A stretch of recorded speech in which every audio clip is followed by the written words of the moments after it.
हम लोग दो कान से कथा नहीं सुन पा रहे हैं। पृथु जी एक ऐसे राजा हुए हैं जिन्होंने 10,000 कान मांगे भगवान से वरदान में। कहा प्रभु इन 2 कानों से मुझे कथा कम पड़ जाती है, इसलिए मैं चाहता हूं आप मुझे 10,000 कान दान में दे दें, ताकि उनसे मैं आपके चरित्रों को, आपके गुण को, आपकी वाणी को श्रवण कर सकूं। यह है भक्ति प्यारे जीवन में। आगे जाकर चारों सनत कुमार पधारे हैं। सनत कुमारों ने अनेक प्रकार से पृथु जी की परीक्षा ली और पृथु जी से बोला तुम क्या दे सकते हो। पृथु जी महाराज कहने लगे सर्वस्व अर्पण आपके चरणन में है, आप बताएं क्या दूं। प्राणाधारा सुतम ब्रह्मन गृहाश्चा सपरिच्छेदा राज्यम बलम महोकोश इति सर्वनिवेदितम। क्या लेना चाहते हैं प्रभु? सर्वस्व आपको दिया, मेरे प्राण ले लो, मेरे पुत्र ले लो, मेरी पत्नी ले लो, मेरा विषय ले लो, मेरा राजकोष ले लो, सब कुछ आपके अर्पण कर देता हूं। अंत में तो कह दिया सर्वनिवेदितम, सब कुछ आपके चरणों में दिया। सनत कुमारों ने बोला भैया ठीक है हमने ले लिया, आज से हम तुमको इसका उत्तराधिकारी बनाते हैं और ये पूरा प्रजा और परिवार तुम चलाओ।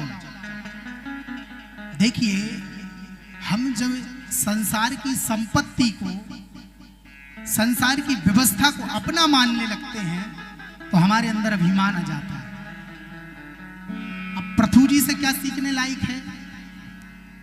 पृथु जी ने सर्वस्व भगवान को अर्पण कर दिया और भगवान ने इनको उत्तराधिकारी बनाया। विषय वस्तु चीजें मेरी हैं, क्योंकि जब किसी का मान के हम उपयोग करेंगे तो उसका हम गलत उपयोग नहीं कर सकते। इसलिए जब परमात्मा को हम ये संपत्ति मानेंगे कि ये मेरे गोविंद की है तो हमसे गलती नहीं होगी। इसलिए हर चीज भगवान को अर्पण करें।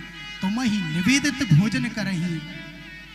घर में जब माताएं बहनें भोजन बनाती हैं तो वे क्या होता है, बन के तैयार हुआ तो भोजन, क्या हुआ मैया? लेकिन वही ठाकुर जी के सामने तुलसी लगाकर जल घुमा के अर्पण कर दिया तो क्या बन गया? बोलिए प्रसाद। तो प्रसाद खाना आवश्यक है कि भोजन?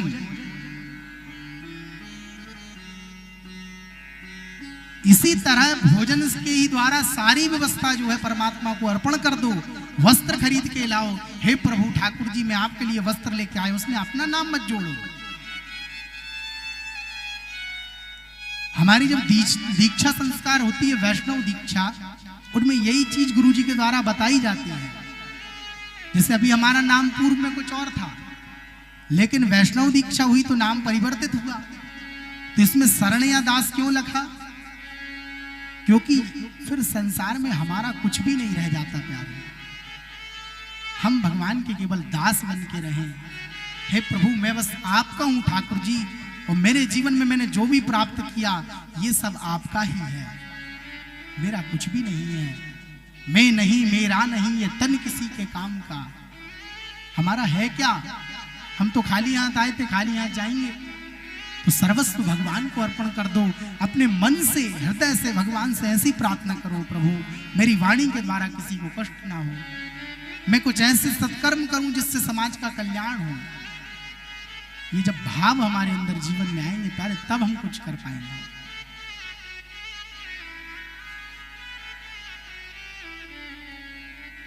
और मैं तो आपसे एक चीज कहता हूं, संसार को समझाने के चक्कर में मत रहो। जो समझ रहा है उसे समझाओ, नहीं तो मौन हो जाओ। अपने आप सारी समस्याओं के हल निकल जाएंगे। देखिए जब हमारा कर्म गड़बड़ होता है, कैसे होता है? जब हम दूसरे के कर्म में सम्मिलित होते हैं। प्रारब्ध उसका खराब है, वो नहीं परिवर्तित हो रहा, मत बदलो। आप पीछे मत लगो किसी के। जरूरी नहीं है आपको दाल चावल अच्छे लगते हैं तो सामने वाले को भी लगे। उसी आटे से पूड़ी बनती है, उसी आटे से पूड़ी पराठा बनता है, उसी से फुलके बनते हैं। आटा एक है। किसी को पराठा पसंद है, किसी को पूड़ी पसंद है। इसी प्रकार मनुष्य के कर्म भी अलग अलग हैं, इनके फल भी अलग अलग हैं। सरकारी हॉस्पिटल में 10:10 पे किसी बालक का जन्म हुआ जुड़वा, तो आप मुझे एक बात बताएं, जन्म नक्षत्र एक है, कुंडली एक है, सारी व्यवस्था एक है, क्या उनके कर्म एक होंगे? नहीं हो सकते। इसलिए जीवन में ये बहुत सावधान होने की आवश्यकता है। ये कथा में वही बताती है जीवन में कि हमें सर्वस्व भगवान को अर्पण करना है। आज पृथु जी ने अपना सर्वस्व अर्पण कर दिया भगवान के चरणों में, और शनत कुमारों ने आशीर्वाद देकर के अंतर ध्यान हो गए।